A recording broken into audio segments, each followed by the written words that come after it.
보험을 보다 쉽게 차근차근 알아갈 수 있는 보험정보쇼, 보험스쿨에 오신 여러분 환영합니다. 저는 보험스쿨의 반장 장유린아입니다. 자, 보험에 대한 알쏭달쏭한 내용들을요, 자세하게 알아보고 보험 설계까지 받아볼 수 있는 알찬 시간 준비했는데요.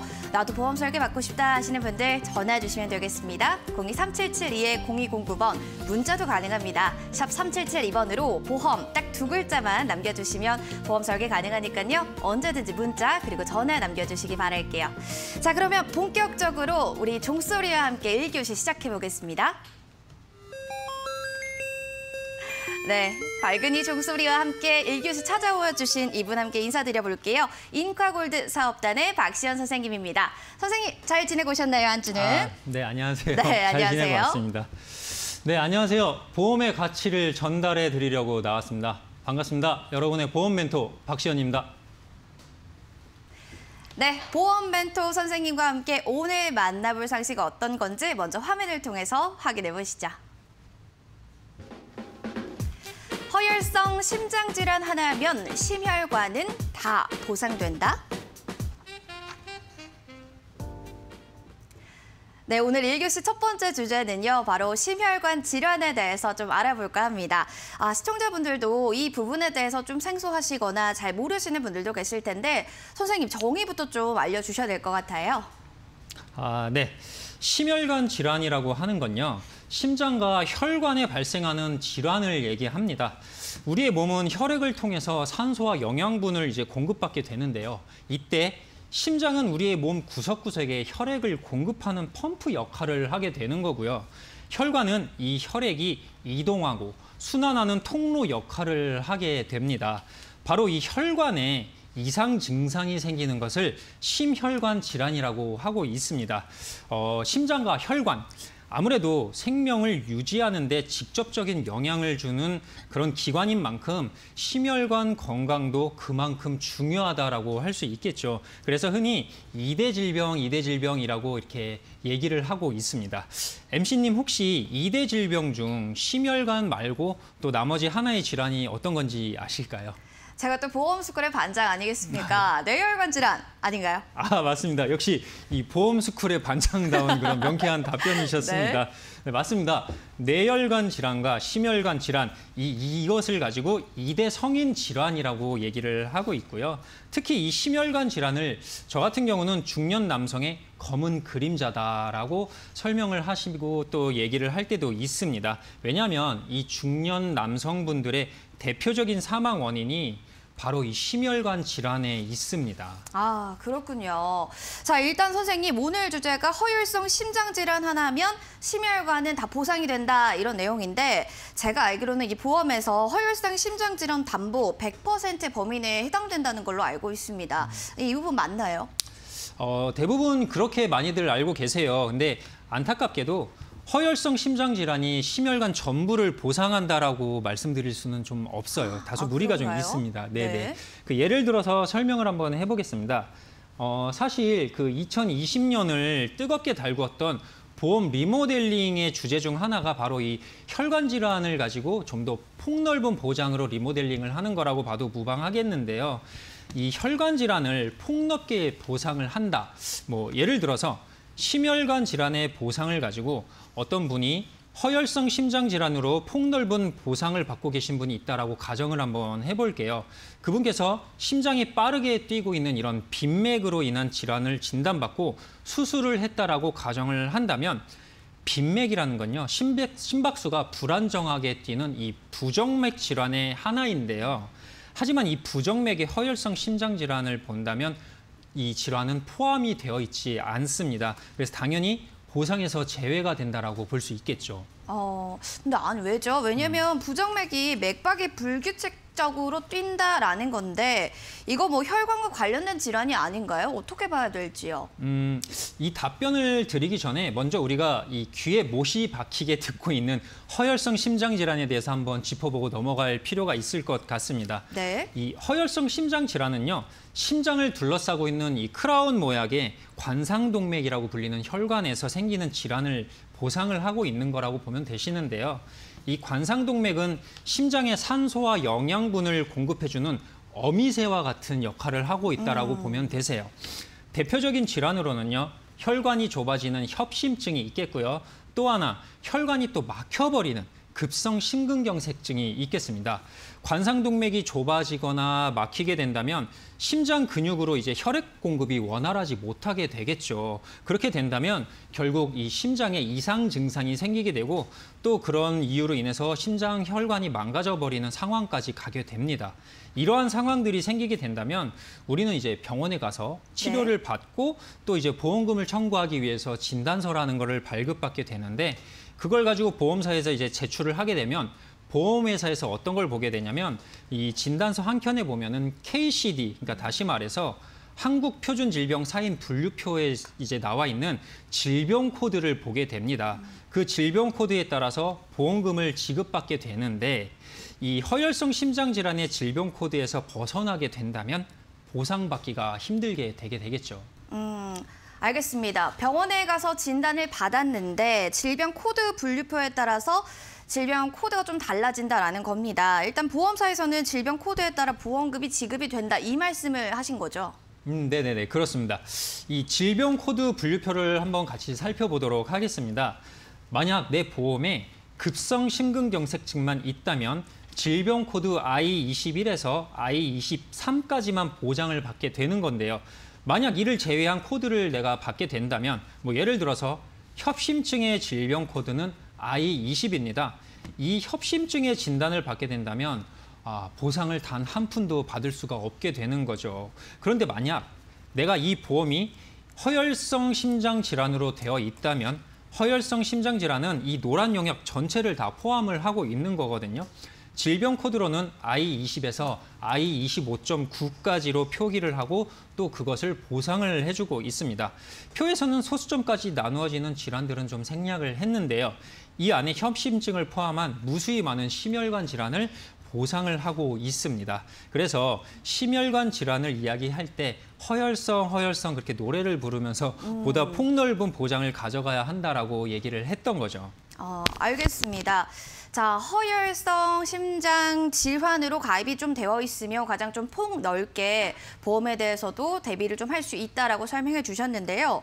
그럼 조금 앞으로 돌아가 보겠습니다. 빈맥이라는 부정맥, 허혈성 심장 질환으로 보상을 받지 못하는 특별한 좀 이유가 있을까요? 네네. 아주 허를 찌르는 질문이었습니다. 예. 네.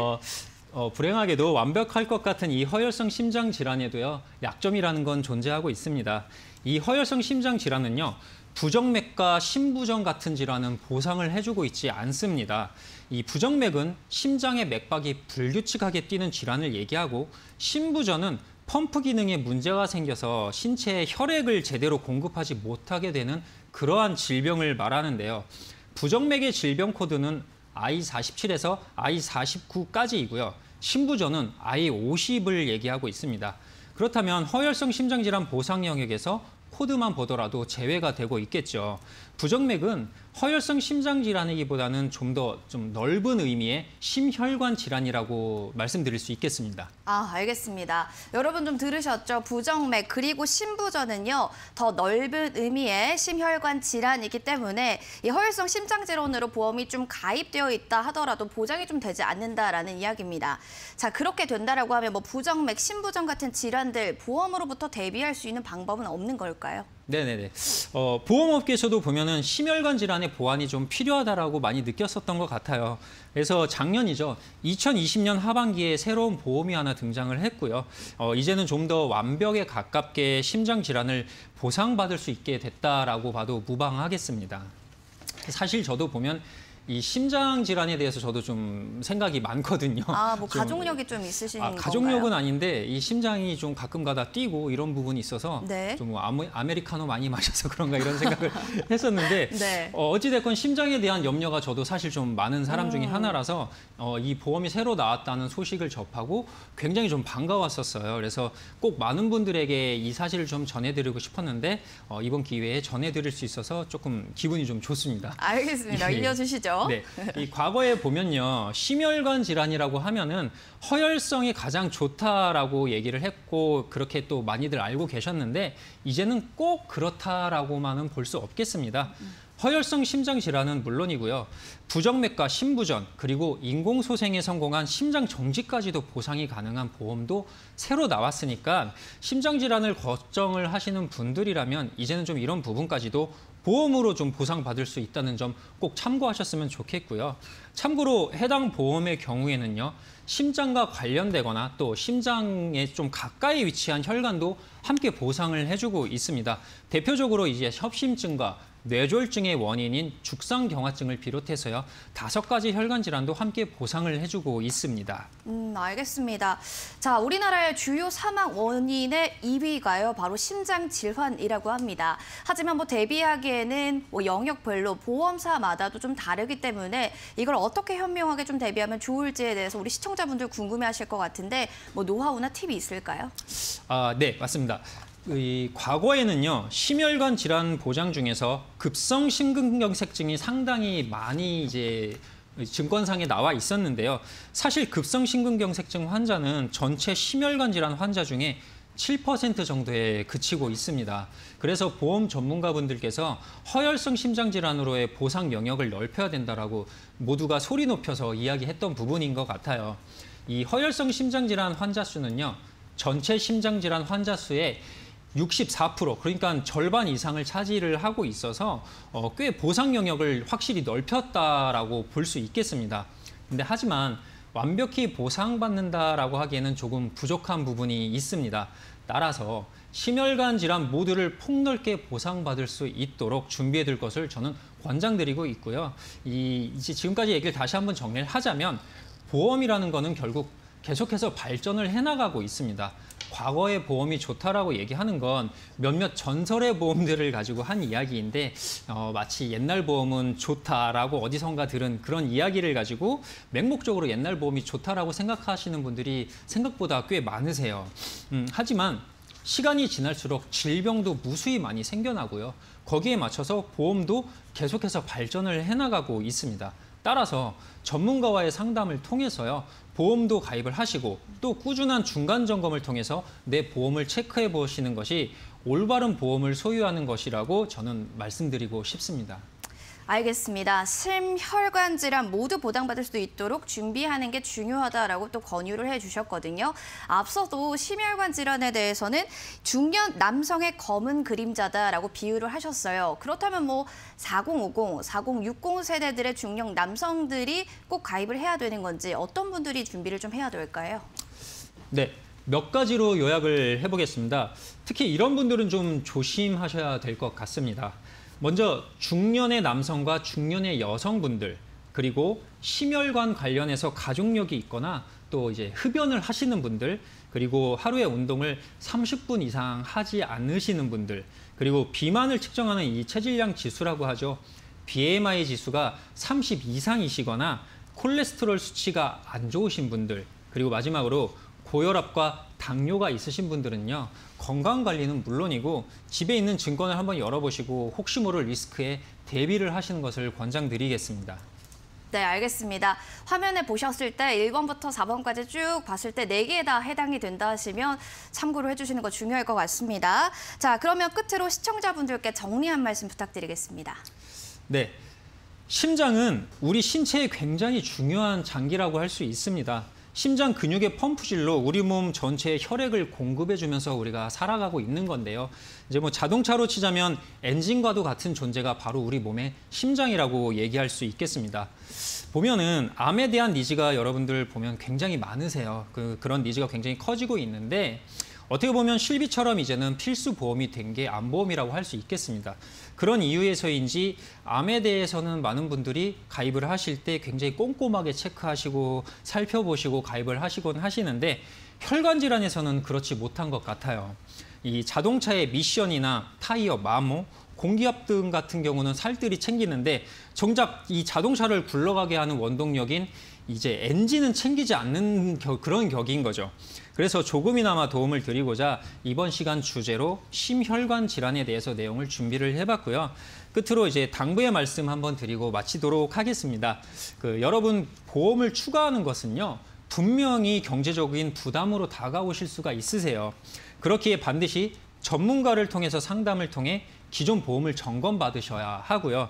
또 리모델링을 하게 될 때에는 내 가계 경제에 문제가 생기지 않는 선에서 이제 리모델링을 하시는 것을 추천을 드리겠습니다. 그런 것이 보험에 가입한 것을 후회를 막는 방법이다라고 말씀을 드리면서 이번 시간 마치도록 하겠습니다. 네. 심장을 또 엔진에 비유를 해주셨네요. 우리 장기의 또 심장 가장 중요한 부분 중 하나죠. 허혈성 심장 질환에 대해서 또 궁금하신 사항들 있으시다면요. 02377-220209번으로 전화 주시면 되겠습니다. 자, 오늘 도움 말씀 주셔서 고맙습니다. 박시연 선생님. 감사합니다.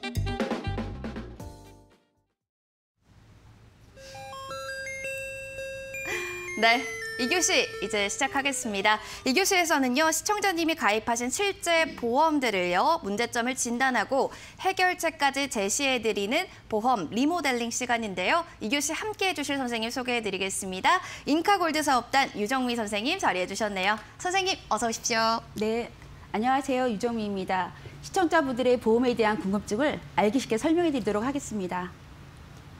네, 오늘도 알기 쉽게 설명 부탁드리겠습니다. 자, 그러면 오늘 첫 번째 시청자분의 사연 어떤 내용인지 화면을 통해서 먼저 확인해 보시죠. 50대 초반의 직장인 남성입니다. 70만 원 정도의 보험료를 납입하고 있는데요. 보장 내용이 잘 들어있는지 분석을 받아보려고 이렇게 연락드렸습니다. 저는요, 현재 고혈압과 고지혈증 약을 복용 중에 있는데 보험 점검 부탁드립니다. 네, 알겠습니다. 50대 분의 또 사연이 도착했습니다. 월 70만 원 보험료를 좀 납부를 하고 계시다라고 하면 다양한 보험을 좀 가입하고 계신 게 아닐까라는 생각이 듭니다. 일단 의뢰자분의 기존 보험 상태 선생님 좀 어떻게 보셨나요? 네, 이분은 50대 초반에 직장을 다니시는 분이신데 5건의 보장성 보험을 72만 원 정도 납부를 하고 계셨습니다. 네. 건강보험과 암보험, 또 실비보험과 2건의 치아보험을 납입하고 계셨는데요. 일반적으로 그 보장성 보험료에 너무 보험료가 과하게 치중돼 있다 보니까 갱신다는 구조로 돼 있어서 추후에 보험료의 부담이 무척 우려되는 것이 단점입니다. 알겠습니다.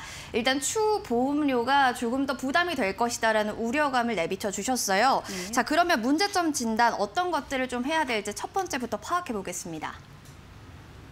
네, 기존 가입한 보험을 저희가 분석을 해보면 고액의 보험료 대비 보장되는 금액이 무척 협소했습니다. 암 및 2대 진단비의 그 갱신 기간이 3년마다 올라가는 구조로 되어 있어서 추후 보험료의 인상이 우려되는 것이 좀 큰 단점이고요. 또한 고혈압과 고지혈증에 대한 그 질환에 대해서 염려를 많이 하셨는데 정작 필요한 뇌혈관 쪽에 보장의 범위와 보장 금액도 극히 적었습니다. 또한 보장되는 세부 내용을 제가 꼼꼼히 살펴본 결과 불필요한 치아보험도 2건 중에 저희가 1건을 정리할 것을 저희가 권해드렸습니다. 네, 알겠습니다. 높은 보험료를 내고 계심에도 일단 상대적으로 보장이 부족하신 편이다라고 한 줄 코멘트를 남겨주셨는데요. 선생님 도움 필요할 것 같습니다. 리모델링 부탁드릴게요. 네, 시청자분께 저희가 리모델링한 내용을 설명해 드리도록 하겠습니다. 우선 기존 보험 중에서 치아보험 1개와 실손보험 1가지만 남기고 나머지는 저희가 해지를 도와드렸고요. 대신에 3가지의 보험을 신규 가입시켜드렸습니다. 그 결과 그전에 납입하셨던 보험료는 72만 원이었는데 리모델링 후에는 보험료가 45만 원으로 무려 27만 원이나 저희가 절감을 해드렸습니다. 갱신의 특약으로 구성된 보험료를 비갱신으로 구성을 하였고요. 불필요한 보장을 또 정리하면서 시청자분께서도 아주 만족하셨던 플랜이셨습니다. 30년 납 90세 만기 비갱신으로 상해 사망과 암 사망에 대한 부분을 1억 5천, 암에 대한 니즈가 되게 강하신 분이셨어요. 그래서 저희가 고해감과 일반암, 유사암을 1억 2천 준비를 해드렸고요. 이대 질환에 대한 부분도 보장의 범위가 넓은 뇌혈관과 또 허혈성 진단비에 각각 2천만 원, 특정 질병 수술비로 1,000만 원, 암 수술비에 1,500만 원, 또 질병 및 저희가 상해 수술비, 또 1종에서 5종까지 받을 수 있는 질병 수술비와 상해 수술비까지도 중복적으로 저희가 보상받을 수 있도록 준비를 해드렸고요. 운전자라면 저희가 필수적으로 가입을 해야 되는 운전자 보험까지도 준비하실 수 있도록 저희가 도와드렸습니다. 네, 알겠습니다. 쭉 보니까요. 기존에 납부하시던 보험료보다 약 27만 원이 좀 절약이 됐고 더 필요한 부분인 보장이 되는 부분으로 변경을 좀 도와드린 것 같습니다. 저도 이렇게 방송을 쭉 진행하다 보면은 리모델링이 좀 필요하다 생각하시는 분들이 참 많으신 것 같아요. 일단 왜 이렇게 리모델링이 필요한지 그 니즈부터 파악 필요하잖아요. 선생님 한마디 해주시죠. 네, 맞습니다. 보험 리모델링의 원인은 무관심에서 시작된다고 저희가 생각하는데요.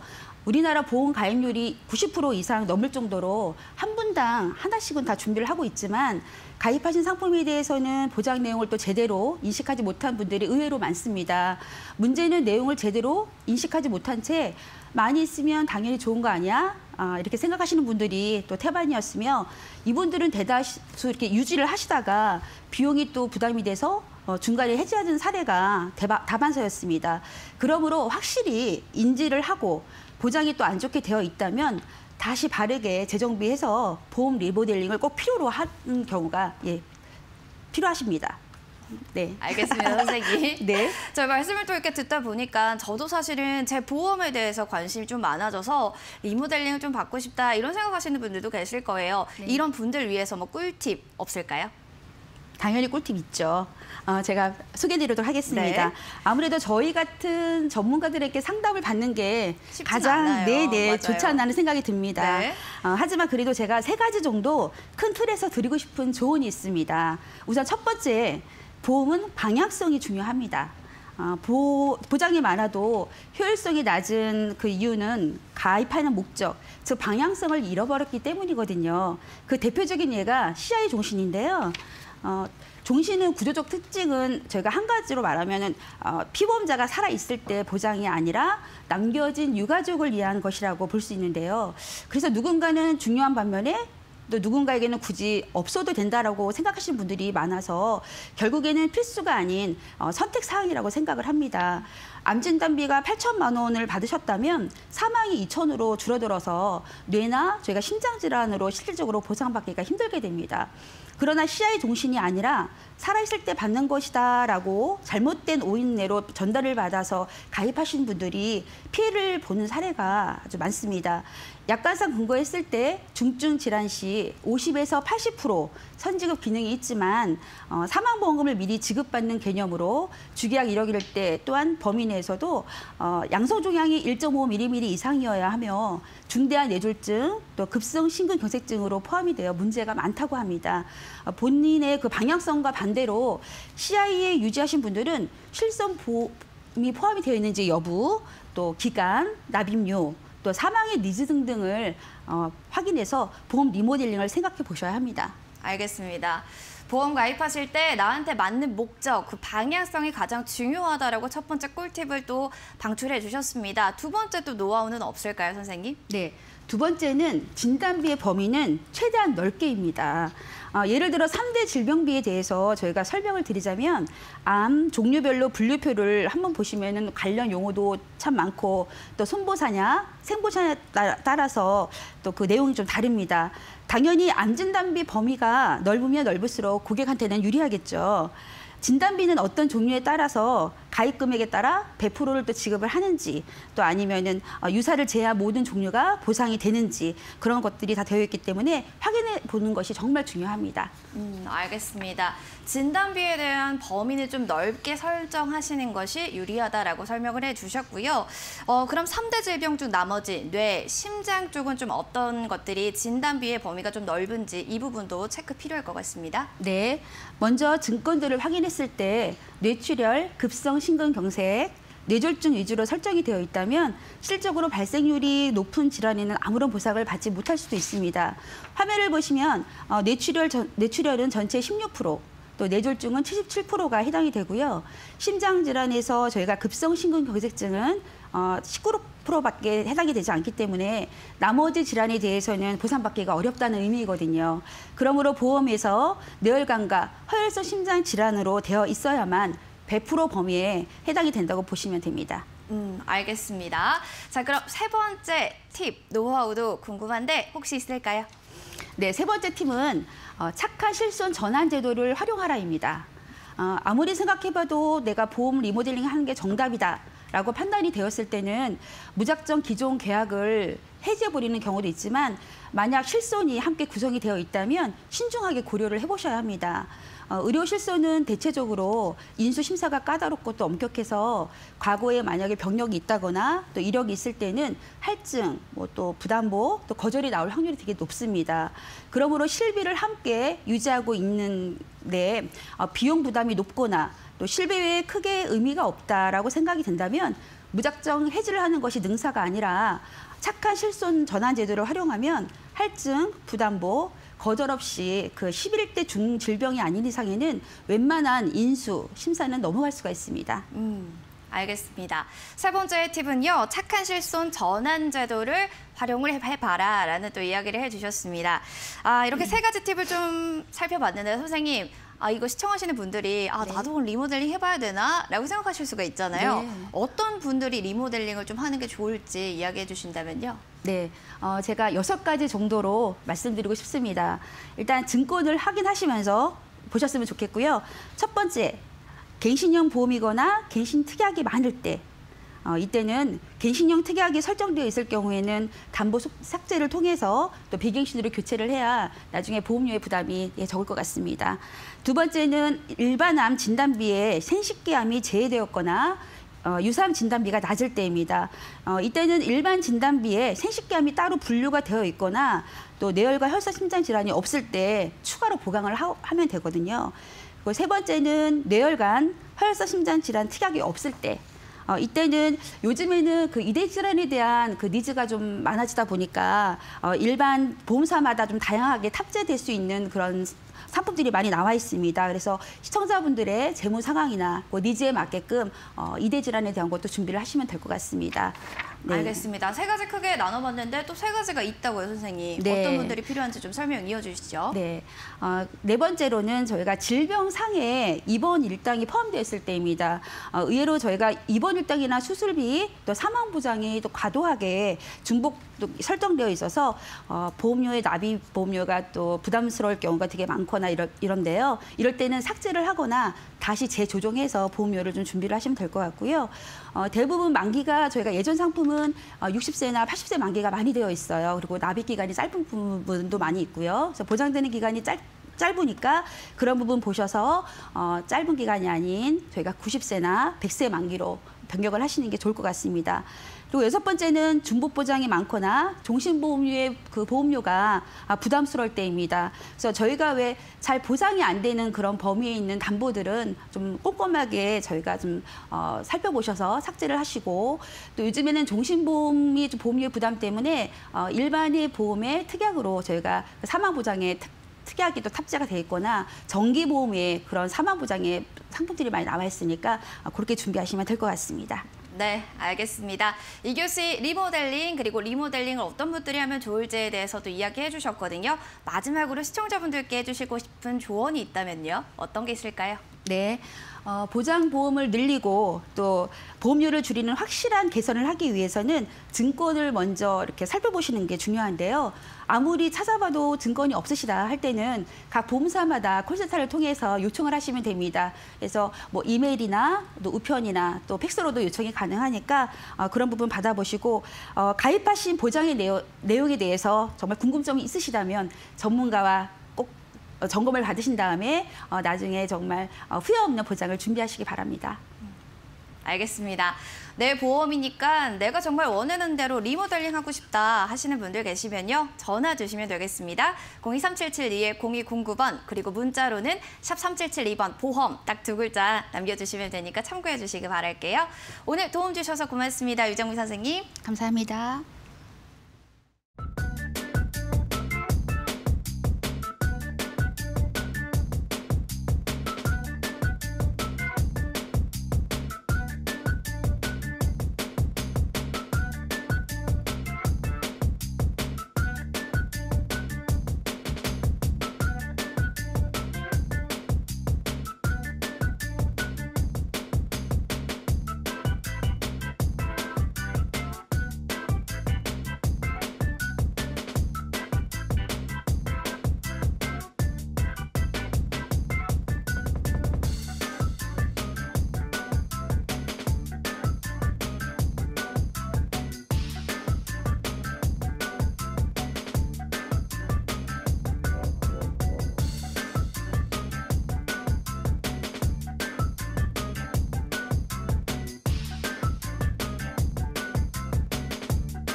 네, 여러분 3교시가 시작됐습니다. 3교시는요, 여러분들이 가장 궁금해하신 보험을 어떻게 하면 현명하게 가입할 수 있는지 이 시간 마련했거든요. 3교시 함께해 주실 선생님 먼저 소개해드리겠습니다. 인카골드 사업단의 김경재 선생님 자리해 주셨습니다. 선생님 어서 오세요. 네, 안녕하세요. 반갑습니다. 인카골드 사업단의 김경재입니다. 알쏭달쏭한 보험 오늘도 쉽게 풀어드리도록 하겠습니다. 네, 알겠습니다. 자, 3교시 그럼 집중적으로 살펴볼 보험이 어떤 보험인지 화면을 통해서 확인해 보시죠. 저금리 시대를 극복할 수 있는 변액보험 제대로 알기.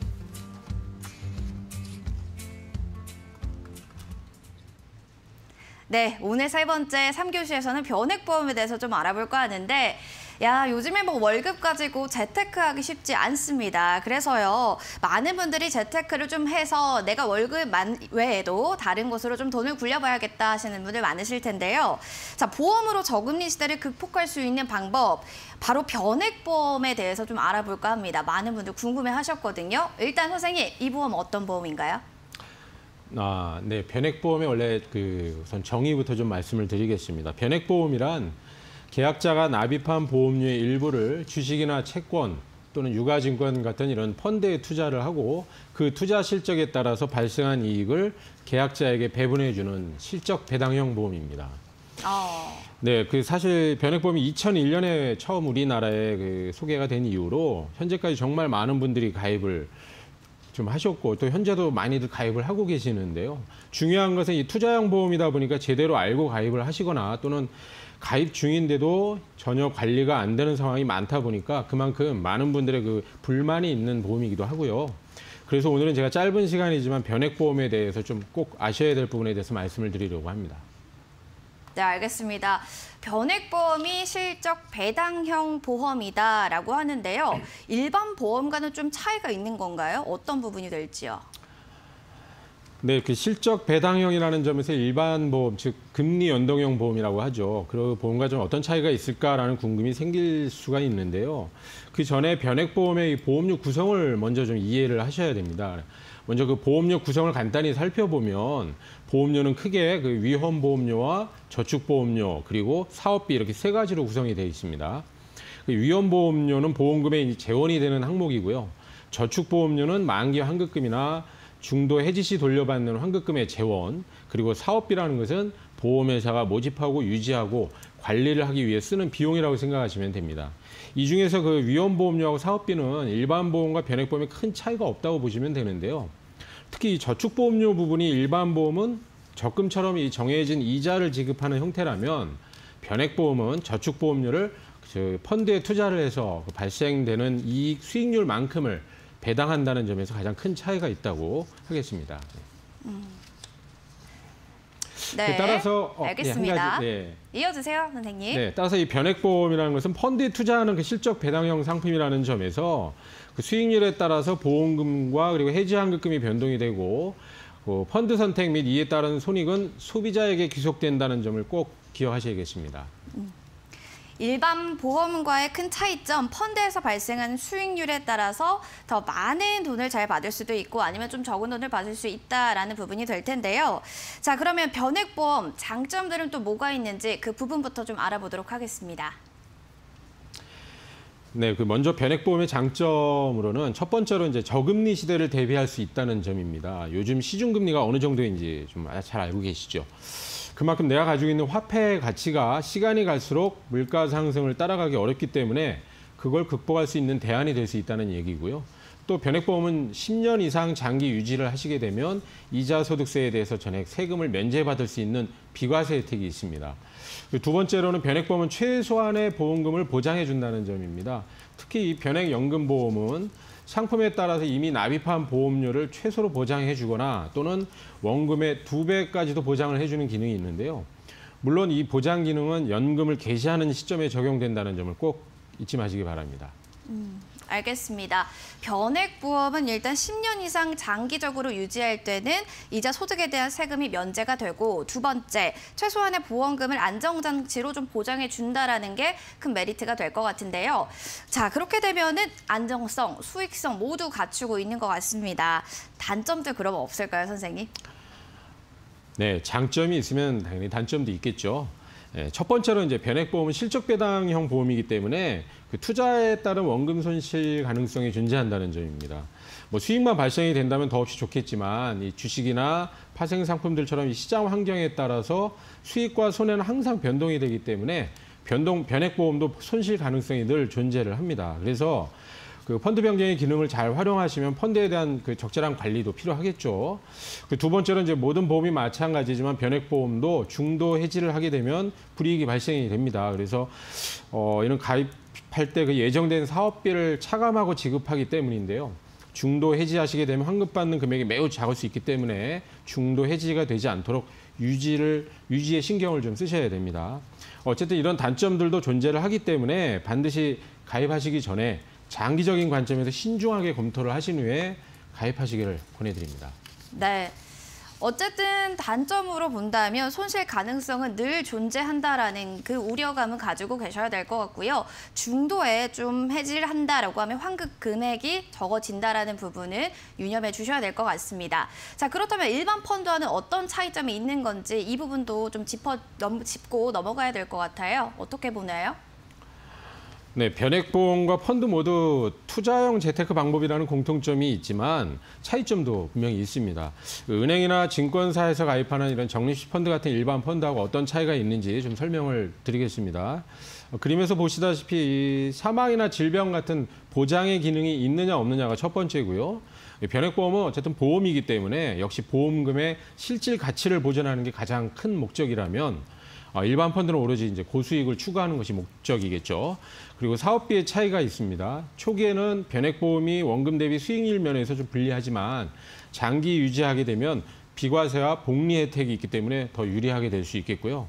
아까도 말씀을 드렸지만 중도 해지를 하게 되면 일반 펀드보다는 손해 발생 가능성이 크다는 차이가 있습니다. 뭐 두 가지 모두 그 손익에 대해서는 소비자가 부담을 하지만 변액보험의 경우에는 변액연금 상품처럼 연금 개시 시점에 원금을 보장하거나 하는 등의 최소한의 보험금을 보장해주는 차이가 있습니다. 예. 네, 그 노후 대비와 같은 목적이라면 아무래도 또 변액보험이 좀 더 낫지 않을까 저는 이런 생각을 좀 해봤거든요. 제가 알기로는요, 선생님, 변액보험에서도 보험의 이름이 좀 여러 가지가 있던데 이게 같은 변액보험이라도 종류가 다르게 봐야 되는 건지 이름만 다른 건지 어떻게 되는 건가요? 예, 그 변액보험도 이제 그 분류에 따라서 여러 종류로 좀 나뉘는데요. 변액보험의 종류는 일반 보험처럼 크게 이제 보장성 그리고 저축성으로 나눌 수가 있고요. 보장성의 대표적인 상품으로는 잘들 알고 계시는 종신보험이 있겠죠. 그리고 변액에서는 이제 변액 유니버셜 종신보험 이렇게 떠올리시면 되겠고요. 저축성 변액연금은 연금을 목적으로 하는 변액연금과 그리고 보장과 저축을 동시에 추구하는 변액 유니버셜 적립보험이 있습니다. 좀 더 그 세분화해서 설명을 드리면 변액연금의 경우 대표적인 이제 저축성 변액보험인데요. 사망 보장이 거의 없거나 또는 아예 없기 때문에 사망 보장에 대한 사업비가 적은 대신에 상대적으로 펀드로 투입되는 보험료가 많겠죠. 따라서 노후 생활 자금을 마련하기 위한 대표적인 연금 상품으로 변액연금을 기억하시면 되겠고요. 다만 이제 변액보험이기 때문에 펀드 성과에 따라서 원금 손실 가능성이 존재한다는 점, 그리고 최저 보증해주는 최저 보증 연금 제도가 있다라는 특징이 있고요. 어쨌든 노후 준비 자체가 장기적인 준비이기 때문에 장기적인 관점에서 일반 연금보다는 조금 더 큰 기대 수익을 기대할 수 있다는 점에서 추천을 드리는 편이고요. 예, 물론 이제 중대지 시에는 손해가 더 클 수도 있다는 점도 기억을 해주시면 좋겠습니다. 네, 변액보험은 뭐 보장성, 저축성으로 뭐 크게 나뉘는 것 같습니다. 대표적으로 변액연금보험에 대한 설명을 좀 들어봤다면요. 이어서 변액종신보험이나 변액유니버셜 보험, 어떤 보험들인가요? 좀 이름은 화려한 것 같거든요. 네, 그 보장성 변액보험으로 변액종신하고 변액유니버셜 종신보험을 예를 들 수 있는데요.